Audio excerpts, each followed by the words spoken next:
Olá, queridos leitores! Vamos juntos ler Agatha Christie? O livro escolhido é Morte nas Nuvens, edição da LPM Pocket. Curta e compartilhe para que mais pessoas possam ler com a gente essa autora incrível.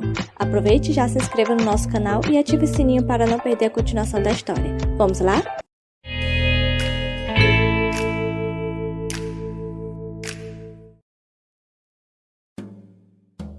Capítulo 23 Anne Morissot. Parte 1. Às 10h30 da manhã seguinte, o soturno Monsieur Fournier entrou na sala da suíte de Poirot e apertou calorosamente a mão do pequenino belga. Seu jeito parecia bem mais animado que de costume. Monsieur, disse ele, tenho algo para lhe contar. Acho que enfim compreendi a essência do que o senhor disse em Londres sobre a descoberta da Zarabatana. Ah! O rosto de Poirot iluminou-se. Sim, confirmou Fournier ao sentar. Aquilo que o senhor disse me deixou encucado. Repetia comigo sem parar. É impossível que o crime tenha sido cometido do modo que acreditamos que foi cometido. E no fim das contas, depois de refletir bastante, vislumbrei uma conexão entre minha repetição e seu comentário sobre a descoberta da Zarabatana. Poirot escutou com atenção, mas não falou nada. Aquele dia em Londres, o senhor disse: por que a Zarabatana foi encontrada, quando poderia ter sido facilmente descartada pelos exaustores? E eu acho que cheguei à resposta. A Zarabatana foi encontrada porque o assassino queria que ela fosse encontrada. Bravo! Exclamou Poirot. Foi isso que o senhor quis dizer, não foi? Ótimo! Achei que sim. E dei um passo além. Eu me perguntei por que o assassino queria que a Zarabatana fosse encontrada? E concluí, porque ela não foi utilizada. Bravo, bravo! Exatamente o meu raciocínio. Eu disse comigo, o dardo envenenado, sim, mas a Zarabatana, não. Alguma outra coisa foi utilizada para arremessar aquele dardo pelo ar. Algo que um homem ou uma mulher pudesse colocar nos lábios de modo natural, sem chamar atenção nem provocar comentários. E me lembrei de sua insistência quanto a fazer uma lista minuciosa de tudo que havia sido encontrado na bagagem e na roupa dos passageiros. Duas coisas em especial me deixaram intrigado. Lady Horbury tinha 2 piteiras e na mesa dos Dupont havia um lote de cachimbos curdos. Monsieur Fournier fez uma pausa. Fitou Poirot que nada disse. As 2 coisas poderiam ter sido levadas à boca sem que ninguém percebesse. Estou certo ou errado? Poirot vacilou e então disse: está no caminho certo, sim, mas vá um pouco além e não se esqueça da Vespa. A Vespa? Fournier o fitou perplexo. Não estou entendendo. Não vejo onde é que uma Vespa entra na história. Não vê? Mas é nesse ponto que eu... Foi interrompido pelo telefone tocando. Tirou o fone do gancho. Alô? Bom dia. Sim, sou eu mesmo, Hercule Poirot. E numa parte a Monsieur Fournier. É Tipoldi. Sim, sem dúvida. Muito bem. E o senhor? Monsieur Fournier? Exatamente. Sim, ele já chegou. Está aqui do meu lado. Baixando o aparelho, disse a Fournier. Ele tentou contactá-lo na Sûreté. Informaram que o senhor tinha vindo me ver. Melhor falar com ele, parece agitado. Fournier apanhou o fone. Alô? Sim, é Fournier. Como é? O quê? Verdade? Sim, com certeza. Sim, ele vai junto, sim. Estamos indo agora mesmo. Repôs o fone no gancho e relanceou o olhar a Poirot. É a filha de Madame Giselle. Como é? Sim, chegou para requerer a herança. E de onde ela veio? Da América do Norte, pelo que entendi. Tipoldi pediu que ela voltasse às 11h30. Sugeriu que fôssemos nos encontrar com ele. Com toda certeza, vamos logo. Vou deixar um bilhete para Mademoiselle Gray. Escreveu. Certos desdobramentos me obrigam a sair. Se Monsieur Jean Dupont ligar ou fizer uma visita, seja amável com ele. Fale de botões e meias, mas ainda não fale sobre cerâmica pré-histórica. Ele até pode estar fascinado pela senhorita, mas não é bobo. Au revoir, Hercule Poirot. Já podemos ir, meu amigo, disse ao se erguer. Era isso que eu estava esperando, a entrada em cena do vulto sombrio, cuja presença eu pressentia o tempo inteiro. Agora, em breve, vou entender tudo. Parte 2. Maître de Bold recebeu Poirot e Fournier com extrema cordialidade. Após a troca de saudações e de perguntas e respostas educadas, o advogado entrou no tópico da herdeira de Madame Giselle. Ontem recebi uma carta, contou, e hoje de manhã a moça veio falar comigo pessoalmente. Essa Mademoiselle Morisot, que idade tem? Mademoiselle Morisot, melhor seria dizer Senhora Richards, pois ela é casada. Acabou de completar 24 anos de idade. Ela trouxe documentos para comprovar a identidade? Inquiriu Fournier. Com certeza. Abriu um arquivo à mão. Para começo de conversa, tem isto aqui. Mostrou a cópia da certidão de casamento entre George Lima, solteiro, e Mary Morisot, ambos de Quebec, ano 1910. E também a certidão de nascimento de Anne Morisot Lima, além de vários outros documentos. Isso esclarece um pouco a vida pregressa de Madame Giselle, comentou Fournier. Debold assentiu com a cabeça. Até onde vai a minha percepção, disse ele.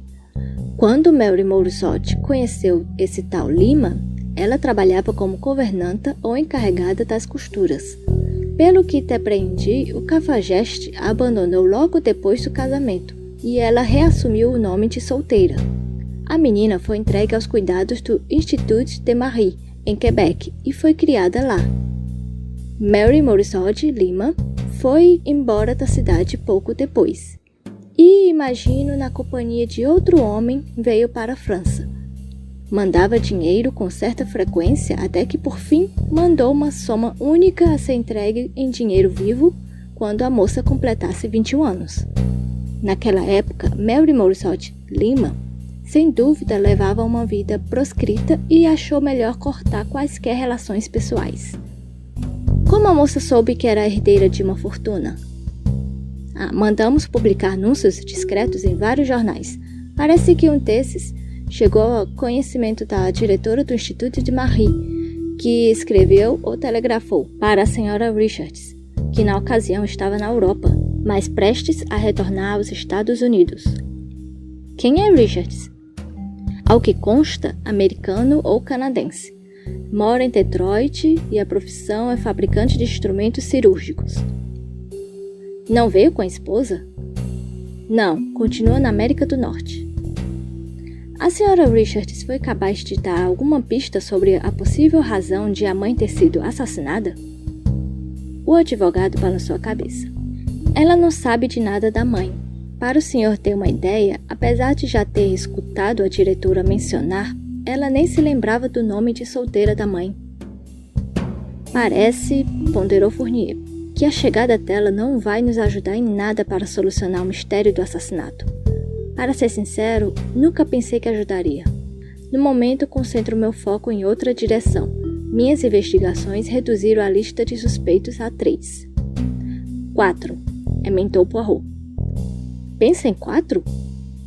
Não sou eu que penso em 4, mas, de acordo com a sua teoria, o senhor não pode limitar-se a 3 suspeitos, explicou Poirot fazendo um movimento repentino com as mãos. As 2 piteiras, os cachimbos curdos e a flauta. Não se esqueça da flauta, meu amigo. Fournier soltou uma exclamação, mas naquele instante a porta se abriu e um secretário já meio envelhecido balbuciou. A senhora voltou. Ah, disse Debold. Agora vou conhecer a herdeira com os próprios olhos. Entre, madame. Permita-me apresentá-la a Monsieur Fournier da Sûreté, e o encarregado das investigações sobre a morte de sua mãe aqui na França. E este é Monsieur Poirot, cujo nome talvez lhe seja familiar, que amavelmente colabora conosco, Madame Richards. Jovem morena de aspecto chique, a filha de Giselle trajava um vestido elegante, mas discreto. Estendeu a mão a um e depois a outro, murmurando palavras de apreço. Mas receio, senhores, não ter o sentimento de uma filha nesse momento. Para todos os efeitos, fui órfã a vida toda. Em resposta às perguntas de Fournier, ela falou de Mère Angélique, a diretora do Institut de Marie, com carinho e gratidão. Ela sempre foi a bondade em pessoa comigo. Quando deixou o instituto, madame? Ao completar 18 anos, monsieur, comecei a trabalhar. Um tempo fui manicure, depois costureira numa fábrica de vestidos. Conheci meu marido em Nice. Estava de partida à América do Norte. Mês passado, ele veio tratar de negócios na Holanda e nos casamos em Roterdã. Infelizmente, ele teve que voltar ao Canadá. Não pude ir junto com ele, mas agora estou prestes a encontrá-lo. Anne Richards falava no francês fluente e claro. Estava na cara que era mais francesa do que inglesa. Ouviu falar da tragédia? Como? Claro que li nos jornais, mas não sabia. Ou melhor, não me dei conta de que a vítima em questão era minha mãe. Então recebi um telegrama aqui em Paris, da Mère Angélique, fornecendo o endereço de Maître de Bold e me fazendo lembrar do nome de solteira de minha mãe. Fournier assentiu pensativo. Falaram um pouco mais, mas parecia evidente que a senhora Richards teria pouca utilidade na elucidação do crime. Não sabia nada sobre a vida da mãe, nem de suas relações comerciais. Após anotar o nome do hotel em que estava hospedada, Poirot e Fournier se despediram dela. Está decepcionado, Monville, constatou Fournier. Tinha alguma ideia na cabeça sobre essa moça? Suspeitava de que ela era impostora? Ou acredita ainda que ela seja impostora? Poirot meneou a cabeça em desalento. Não acho que seja impostora. As provas de identidade que ela apresentou parecem autênticas. Mas é no mínimo esquisito. Tive a impressão de que já a conhecia. Ou ela me faz lembrar de alguém. Uma semelhança com a mulher morta? Sugeriu Fournier com ar duvidoso. Certamente que não. Não é isso. Quem me dera se eu me lembrasse do que é. Tenho certeza que o rosto dela não me é estranho. Fournier o mirou com curiosidade. Sempre esteve, eu acho, intrigado com a tal filha desaparecida. Não podia ser diferente, disse Poirot erguendo as sobrancelhas ligeiramente. De todas as pessoas que poderiam lucrar com a morte de Gisele, esta jovem de fato lucra. E como lucra? Em dinheiro vivo. É verdade, mas aonde isso nos leva? Poirot permaneceu calado um tempo. Seguia a própria linha de raciocínio. Disse, enfim, meu amigo, uma fortuna substancial passa às mãos dessa jovem. Causa-lhe surpresa que, desde o começo, eu faça especulações sobre o envolvimento dela no crime? Havia 3 moças no avião. Uma delas, a senhorita Venetia Kerr, conhecida e de família nobre. Mas as outras 2, desde que Elise Grandier nos contou a teoria de que o pai da filha da Madame Gisele era inglês, alimentei a hipótese de que uma das outras 2 fosse a tal filha. As 2 têm mais ou menos a idade certa. Lady Horbury, corista de antecedentes meio nebulosos, adotava um nome artístico no palco, e a senhorita Jane Grey, segundo ela me contou, foi criada no orfanato. Ah! Exclamou o francês. Então é nessa linha que a sua cabeça está raciocinando? Nosso amigo Jepp diria que o senhor está exagerando na engenhosidade. Sim, ele sempre me acusa de querer complicar as coisas. Não disse? Mas isso não é verdade. Sempre ajo do modo mais simples imaginável. E jamais me recuso a aceitar os fatos. Mas está decepcionado? Esperava mais de Anne Morissot? Naquela altura da conversa, os 2 já entravam no hotel de Poirot. Um objeto sobre o balcão da recepção lembrou Fournier de algo que Poirot dissera mais cedo naquela manhã. Esqueci de lhe agradecer, disse ele, por ter me alertado quanto ao erro que cometi. Notei as 2 piteiras de Lady Horbury e os cachimbos curdos dos Dupont, mas foi imperdoável ter esquecido a flauta do Dr. Bryant, por mais que eu não suspeite dele seriamente. Não? Não, ele não parece o tipo de pessoa capaz de... Calou-se. O sujeito junto ao balcão parou de conversar com o recepcionista e se virou, segurando na mão o estojo de flauta. O olhar dele recaiu em Poirot e o rosto dele clareou em solene reconhecimento. Poirot deu um passo à frente. Fournier discretamente ficou em segundo plano. Seria melhor se Bryant não reparasse nele. Dr. Bryant, saudou Poirot com uma reverência. Monsieur Poirot. Trocaram um aperto de mãos. A mulher perto de Bryant se dirigiu ao elevador. Poirot relanceou um olhar furtivo na direção dela e indagou. Bem, Monsieur le Docteur, seus pacientes conseguiram se virar sem o senhor? O Dr. Bryant abriu um sorriso. O sorriso tristonho e envolvente de que o outro se lembrava tão bem. Parecia cansado, mas estranhamente tranquilo. Agora já não tenho mais pacientes, respondeu. E logo se encaminhou na direção de uma mesinha e emendou. Um cálice de sherry, Monsieur Poirot. Outro aperitif? Obrigado. Os dois sentaram e o doutor pediu as bebidas. Então falou devagar. Já não tenho mais paciente nenhum. Resolvi me aposentar. Decisão repentina? Nem tanto. Manteve-se calado enquanto os drinks eram servidos. Depois ergueu o cálice e disse. É uma decisão necessária. Desisto de livre e espontânea vontade, antes que cassem o meu registro. Falava com voz suave e distante. Chega um ponto crítico da vida da gente que é preciso uma reviravolta, Monsieur Poirot. À frente, a encruzilhada. E uma decisão a tomar. Tenho imenso interesse por minha profissão. É uma pena, uma grande pena ter que abandoná-la. Mas existem outros fatores a levar em conta. Existe, Monsieur Poirot, a felicidade do ser humano. Em vez de falar, Poirot esperou. Tem uma senhora, uma de minhas pacientes. Eu a amo com ternura. O marido dela a fez comer o pão que o diabo amassou. É um drogado. Se fosse médico, ia saber o que isso significa. Ela não tem dinheiro próprio, por isso não pôde abandoná-lo. Andei indeciso um tempo, mas agora tomei a resolução. Ela e eu estamos de partida para o Quênia, aonde vamos começar uma vida nova. Espero que ela, enfim, tenha um pouco de felicidade. Já sofreu tanto. Outra vez se calou. Recomeçou em tom mais enérgico. Eu lhe conto isso, Monsieur Poirot, pois logo, logo todo mundo vai ficar sabendo. Então, quanto antes o senhor souber, melhor. Entendo, disse Poirot.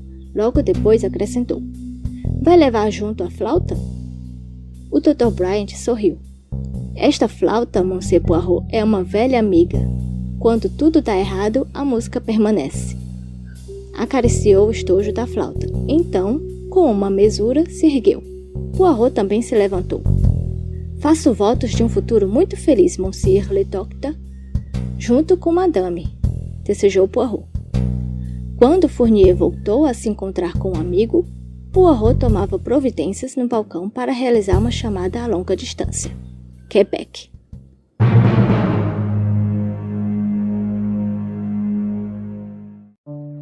E então, o que acharam do capítulo? E essa aparição da filha de Gisele? Acham suspeito? Dr. Bryant é inocente mesmo? Deixe seu like e comentário e não perca o próximo capítulo. Até mais!